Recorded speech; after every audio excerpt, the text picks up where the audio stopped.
అందరికీ నమస్కారం అండి. శైలజ వినిపించే కథల ఛానల్కు స్వాగతం. ఈరోజు మనం కేకే రఘునందన గారు రచించిన తగిన శిక్ష అనే కథను విందాం. ఈ కథ జూలై 2012 చందమామలో ప్రచురింపబడింది. బడిగంట మోగింది. పిల్లలంతా బిలబిలలాడుతూ వచ్చారు. ప్రార్థన ముగిశాక ఎవరి తరగతుల్లోకి వారు కదిలారు.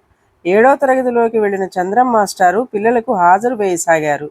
అప్పుడే అరుణ అనే అమ్మాయి పేరు పిలిచారు.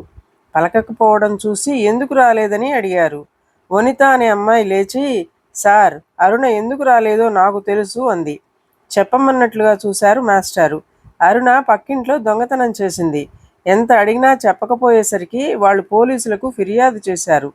ఇది తెలిసి వాళ్ళ అమ్మా నాన్న తలెత్తుకోలేకపోతున్నారు. మొహం చూపించలేకనే రాలేదు అని చెప్పి కూర్చున్నది వనిత.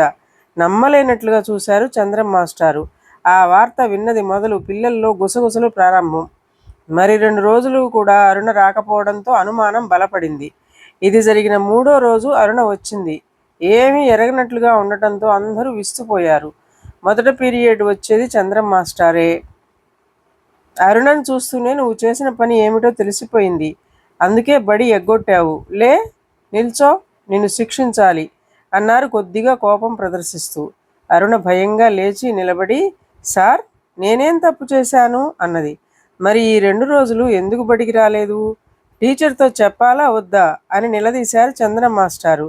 మరి నేను నేను అంది అరుణ నానుస్తూ.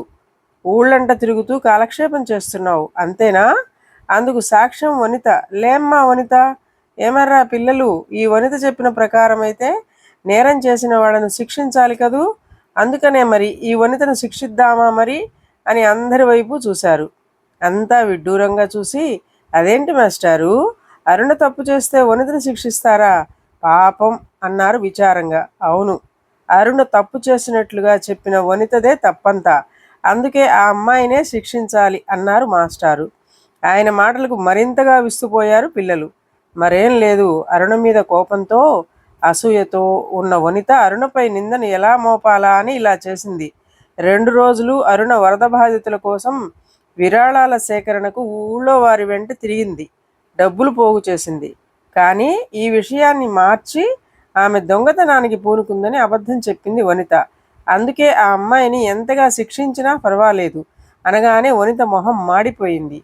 ఎవరిపైనైనా అసూయ, కోపం ఉంటే అణుచుకోవాలి తప్ప ఇటువంటి అబద్ధాలు ఆడకూడదు. తనకంటే అరుణకు ఎక్కువ మార్కులు వస్తున్నాయనే వనితకు అసూయ అని తేలింది. అందుకే ఆ అమ్మాయికి తగిన శిక్ష ఏమిటో తెలుసా అని ఆగారు మాస్టారు. పిల్లలంతా ఉత్కంఠగా చూడసాగారు. మరేం లేదు, అరుణకు క్షమాపణ చెప్పి వచ్చే పరీక్షల్లో ఆ అమ్మాయి కంటే అరమార్కైనా ఎక్కువ సాధించాలి. అలా కాకపోతే అప్పుడు శిక్ష విధిస్తా అనేసరికి వనిత కళ్ళల్లో నీళ్లు తిరిగాయి. అరుణకు క్షమాపణ చెప్పింది. వనితను ఏమీ అనని చంద్రం మాస్టారు పెద్ద మనసుకు మెచ్చుకున్నారు పిల్లలు. ఇదండి కథ.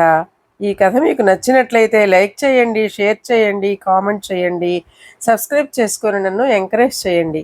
నమస్కారం అండి.